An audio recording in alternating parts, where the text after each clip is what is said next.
From KVUE News in Austin, you're watching Texas This Week with Ashley Goodo. Good Sunday morning. The November election is now less than 1 month away, and we're continuing to bring you interviews with the candidates who want to represent you in the U.S. House of Representatives. This morning, we're focusing on District 31, which is made up of Williamson and Bell counties. In 2018, the race to represent this district was one of the closest in the nation. Political newcomer MJ Hagar nearly defeated seasoned Representative John Carter, but the Republican was elected to his 8th term with about 50.6% of the vote. He's represented the district since 2003. This election, he will face computer engineer Donna Imam. She talked with me about her campaign. Let's begin by telling our viewers a little bit about yourself, your background, and why it is that you're running for Congress. Well, I'm an electrical and computer engineer, and I've been in the tech industry for over 18 years now, both in development and also in product management, bringing very successful products to market. And that's kind of my background, but I also ran a nonprofit for the last 5-6 years before running for office. I was elected president of that nonprofit, and what we do is we provide free training and education to anybody who wants it. So that's sort of my background. And as to why I'm running, early on in my career when I started out, every single manufacturing worker in my company was laid off and their jobs were moved to Mexico. Many of them never worked again, and none of them had any job retraining options. And that's always left a profound impact on me. So I've tried doing many things like helping other people find better jobs, write a better resume, etc. But what I realized as I ran my nonprofit and prior to that during the 2007, 2008, 9 recession is that when Austin had some of the lowest unemployment rates in the entire country, we had many middle-class families struggling. They were foreclosed on. Once they lost their job, they had no way of covering their family with health insurance. And I realized we could do more, and that's why I'm running for office.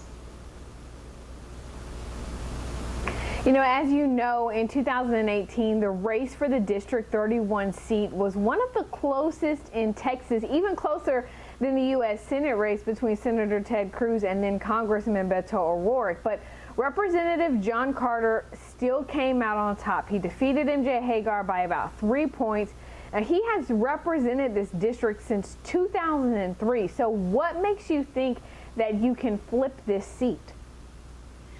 Great question. So in 2018, what a lot of people don't know is Texas's 31st district has Williamson County and Bell County. And Williamson County is the northwest Austin and all of its northwest Austin suburbs all the way up to Georgetown, including Round Rock, Cedar Park, Leander. And then you go in Bell County. Now in 2018, Williamson County flipped blue.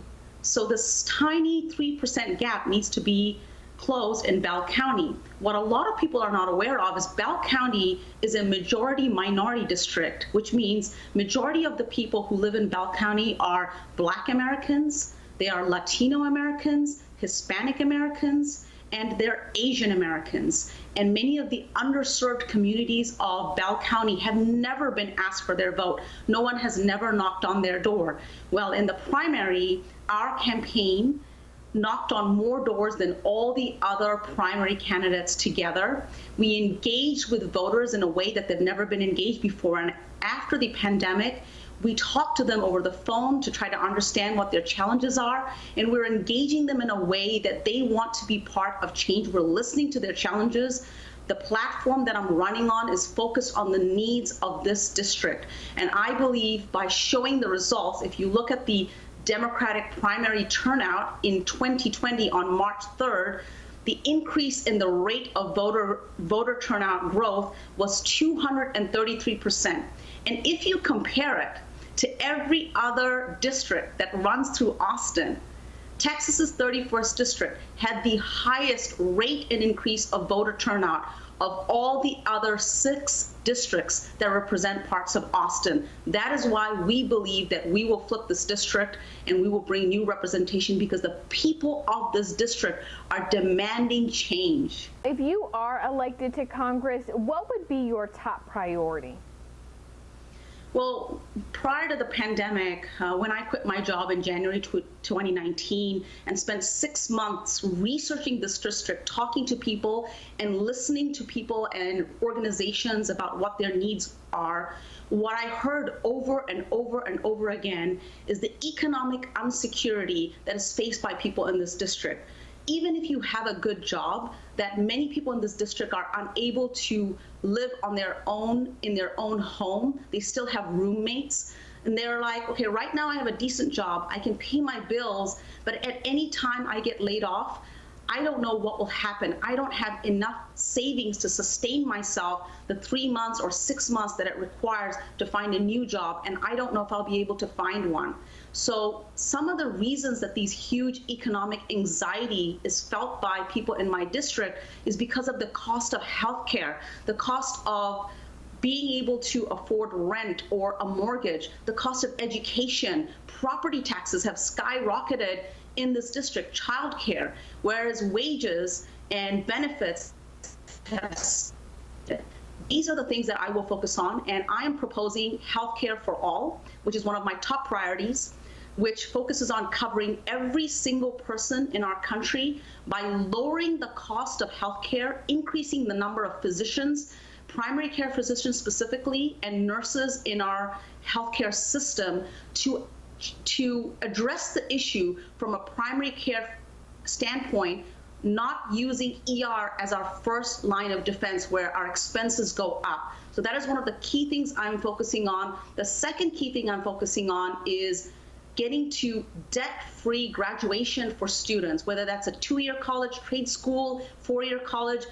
Students should be able to graduate debt-free. That gets them a head start in their careers and their lives, and being able to get a high-wage job once you've graduated. That is the platform that I'm running on, and I believe that these are solutions that we can bring to our district in a very, very cost-effective way. Share some final thoughts with our viewers about why you believe they should vote for you this November. Great. So this district is one of the closest and most competitive districts in the entire country. What I'm saying is that for healthcare coverage for every single American, in 2018, we paid $3.65 trillion. Every single study says single-payer healthcare for all will cost somewhere between $2 and $3 trillion. We are overpaying for healthcare in this country. I have a financially solid solution that would solve this. We can bring healthcare coverage to every single person, including the 80 million. And for those of you who are saying, I don't want to pay for someone else, you're already paying for it. Let's get this done. We're bringing real solutions, and it doesn't matter whether you're a Democrat, Republican, Libertarian, Independent. All of us will have a better life if we lower the cost of healthcare and improve the quality of healthcare. And the way we do that is with healthcare for all, and by decreasing the cost of education, making it so inexpensive so that everybody can graduate debt-free. These are solutions that everybody can get on board with, and that's why I'd say vote Donna Imam for U.S. Congress if you're in Williamson or Bell counties. You can learn more about Imam's campaign at KVUE.com. If you're not registered to vote, the time is now. The deadline to register is tomorrow, October 5th. That means your application has to be postmarked by the 5th or at the voter registrar's office by 11:59 p.m.